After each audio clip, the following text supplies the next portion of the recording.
That sound tells you something. It's very special. It's Sunday, September 15, 2024.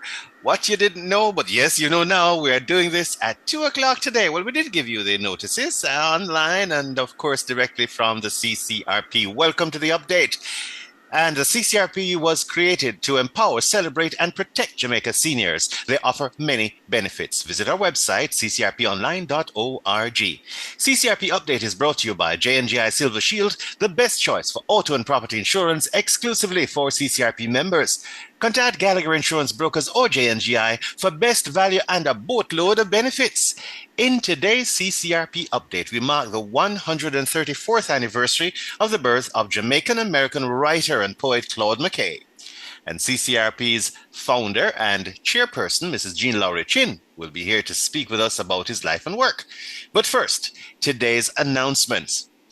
Our CCRP update sponsors J&GI offer their amazing Silver Shield plan for auto and property insurance exclusively for CCRP members. The auto plan includes free benefits from the Jamaica Automobile Association with valet service for vehicle registration, fitness, 24-hour roadside assistance, and discounted driver services.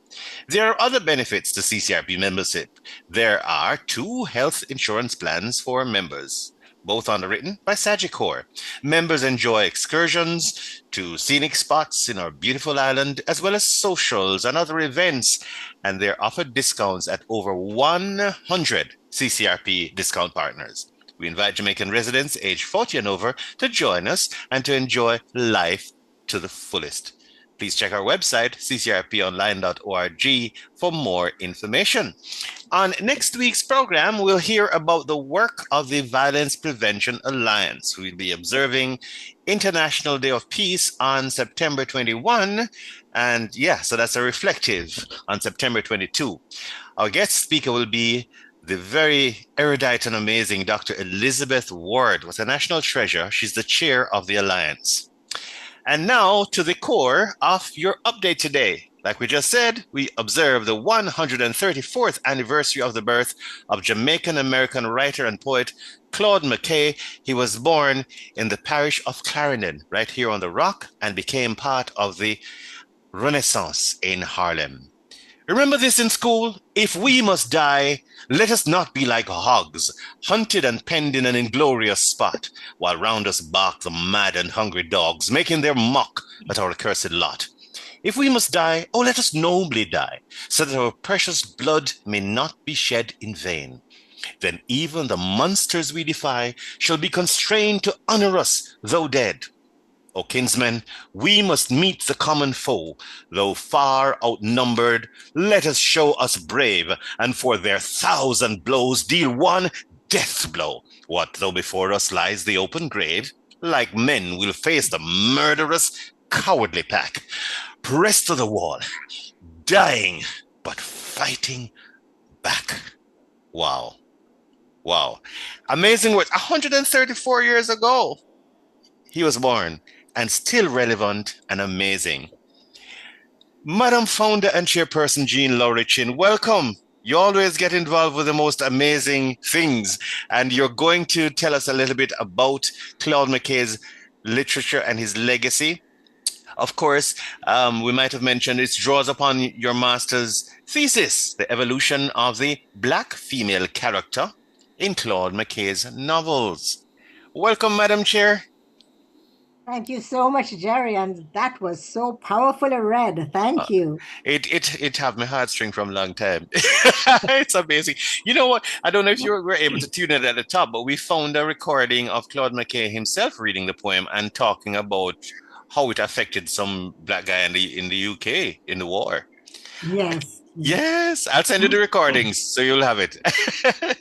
And I've actually heard that one on YouTube. I heard him reading. Yes. What a brilliant Jamaican, you know. Yes. When he started to go to this Zion church school when he was 4.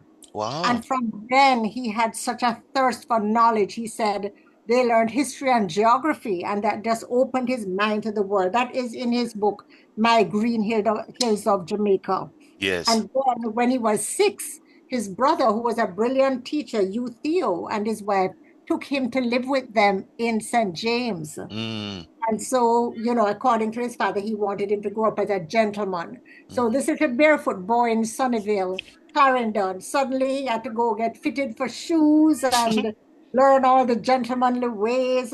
He said his sister-in-law was such a gentle and kind lady. And Mhm. then when he was 14, his brother Eutheo leased a 100-acre property in Clarendon and returned to Clarendon with him. Wow. My Yes, and goodness. then I think when he was a teenager, he met Walter Jekyll, who was an English aristocrat who had a huge library. Well, Euthio also had a huge library, and Claude McKay loved to read. And Mhm. when we have all of this controversy about our children not being literate, Yes. I think we just have to reintroduce our children because from he was 6 he was in Euthio's library consuming books on philosophy, and Mhm. then Walter Jekyll's library again. So Mhm. when he was a teenager, he went to Kingston and became a constable. And it was then he wrote Constab Blues Ye- because he did not like the way that they had to handle uh, Mhm. the people. He said there was a cry for justice. Mhm. Then he was actually in Kingston in 1907, living on Tower Street when the earthquake struck. And he said he remembers running outside and seeing all the bricks falling and seeing dead people around him. And Wow. he went to look for his cousin and couldn't find him. And he was in a panic. And he said he would not return until he found his cousin.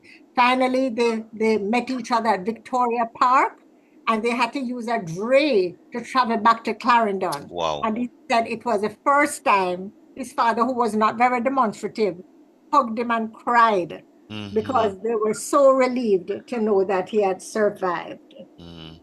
And then now he won a literary prize in Jamaica and used the money to go to the US.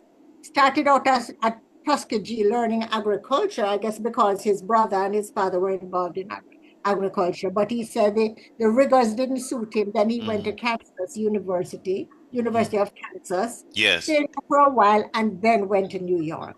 Mhm. And I mean, New York, he was part of the Harlem Renaissance. Mhm. As you had mentioned, he wrote Home to Harlem, the book. He wrote another novel, Ginger Town. He wrote Banjo. And then his greatest book, Banana Bottom. Yes. And that was a nostalgic book because the character in there, Beta, had studied abroad and was brilliant and returned to Jamaica Mm. and returned to her village. And there were these people that were chosen for her by the pastor, but Beta married one of her parents' family, her Mm. parents' own, that Yes. a peasant man who was very, very bright. Mm. So I remember now, I'm getting boasted now, reading from my thesis. I was so honored that for the centenary of Claude McKay, two copies of Caribbean Quarterly were edited by the great Rex Netterford, Yes. and he chose two chapters of my thesis for this book. He started with one of my chapters, but in there, this journalist in England had said to Claude McKay, you must accomplish things for yourself, for mankind, and for literature. Mm. And so that I mentioned in my thesis. Yes. And I also mentioned how Beta reflected some of Claude McKay's father's qualities because there was a priest in the community. And Claude McKay said this so called priest was not very godly. Mm. And when he finally was leaving, Claude McKay said his father refused to shake his hand. So, Mm. that was in his blood, this Yes. rebellion and so on. Mhm. So then now, because of the racism that he spoke about in If We Must Die, Yes. he became friends with an editor of a magazine called The Liberator. And that editor, Eastman, he tended to have a communist leaning. So Claude McKay was editor and then went across to the UK and then went to the Soviet Union, where he was widely feted because now he was editor of this socialist type newspaper. Mm-hmm. But while he was there and they were taking him from place to place, he realized that he was being manipulated.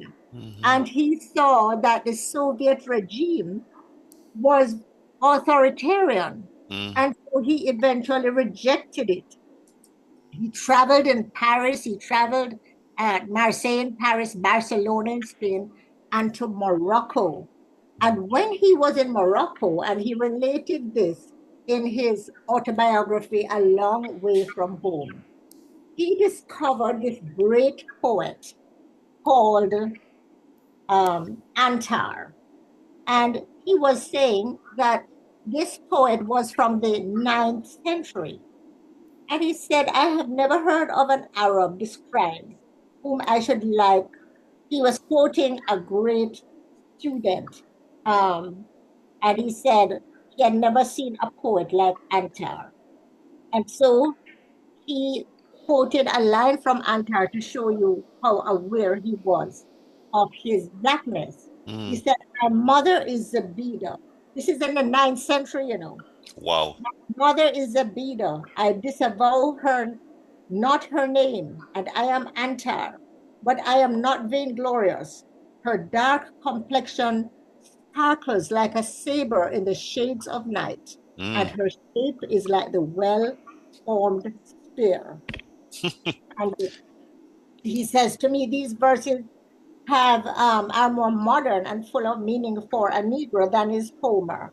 And he said, perhaps if Black and mulatto children knew more of the story and the poetry of Antar, we might have better Negro poets. Wow. So, he was very aware and very learned. Mm-hmm. Now, his health failed in Harlem, and he was befriended by Friendship House, and this was a place started by a Catholic nun, um, Mm-hmm. Catherine Doherty, and he converted to Catholicism. And then he moved to Chicago, where he taught at a Catholic school. And he died in 1948 of heart failure. Mm. And he wrote in his later years, because his mother had died of heart failure, Mm-hmm. and that, this was what he was going to suffer from. Wow. And he was buried at a Catholic cemetery in Chicago. Mm. So Claude McKay always missed his country, always missed Jamaica, always celebrated Jamaica. Mm-hmm. And so, for example, in his autobiography, My Green Hills of Jamaica, and we Yes. have to thank Claude McKay, we have to thank Mervyn Morris for editing this great book, Yes. former poet laureate. He said, my youth in Jamaica was not unhappy. In our village, we were poor enough, but very proud peasants. We had plenty to eat. We had enough to wear, a roof against the rain, and beautiful spreading trees to shade us from the sun. The compact, broad-leaved wild mammy trees grew everywhere. We kids used to pluck the leaves of the mammy tree, which were broad and wide as a saucer, fix them up with bow and arrow and string, and sail them. Then he said, alligator pears and mangoes grew stoutly on the brink of the banks. And when they were ripe, anybody could pick them up. He also admired the game of cricket. And he said, although there may have been, prejudice, he said, I do know that the game of cricket helped to draw tighter the bonds of empire and help coloreds and whites more to understand each other. Because he said, I have never heard of an Englishman and other whites losing prestige because they played cricket with black and brown men. Ah, my You goodness. know? Yes, what a brilliant mind. I kept on talking about 134 years since he was born because we tend to think some of these things are modern, but they were entrenched in those who dared to study and to yes. think. The level of thought is just mind-blowing. It is mind blowing. Hmm. And because of the way he relates stories, you get the culture of Jamaica, the Yes. history of Jamaica in the early 20th century. For Hmm. example, he said he had an accident and he nearly cut off his thumb with a machete. Mm, And his father ran to the corner shop that he said was run by a Chinese man. hmm, And this was in about 1907. hmm, And he said this man administered to him and became a close friend of his father. And his father converted him to the Baptist religion. mm, And yes, and he would come to their house and eat. And he also mentions in Banana Bottom these tea meetings that they had. So, they had a very rich culture where people would perform and hmm. sing and dress up, and um, it was a wonderful community. As a matter of fact, because he got along so well in his own place of birth and in St. James, he was very disappointed when he went to Kingston because he said there was racism there that he was not aware of in Mm, Jamaica. yes. Yes. Wow. This is amazing. This is absolutely amazing. How can we get access to your thesis? Is it It, in it's any libraries or It's online. It's it's online? online. Ah, Yes, yes. And wonderful. it's called the black female, the evolution of the black female character in Yes. Claude McKay's novels. And of course, it's at the UWI library. And the Fantastic. chapters are in the Caribbean Quarterly, Yes. um, two section of the Caribbean Quarterly celebrating Claude McKay's Ah, centenary. Yes, yes, fantastic. Thank you yes. so much, madam. Very Thank always you. good to have you, and that was really an eye opener. I'm going to have to revisit my my reading on Claude McKay because such a treasure, such a gem. A gem, a treasure, a legend. So Yeah. thank you that I can share. Can I just say happy birthday to Wyville Engager, Ah, Coach yes, Miss Nora, my Wyville. brother, and Yes. Jennifer Grant, all born today. What? My goodness, some good people. Good people who can write. Yeah, Yeah. yes, that's it. That's it. That's it. Thank you so much, Madam Jean. All the Thank best. you. Thank you. Good, Bye to good, all good. the listeners. Good, good. Bye bye.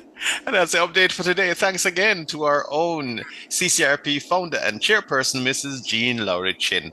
Very insightful gems on the life and work of Jamaican American writer and poet Claude McKay on this, the 134th anniversary of his birth. Till next Sunday, for all things CCRP, visit our website at ccrponline.org. CCRP Update, brought to you as always by J&J Silver Shield, your best deal in auto and property insurance exclusively for CCRP members. They offer the very best value and a boatload of benefits.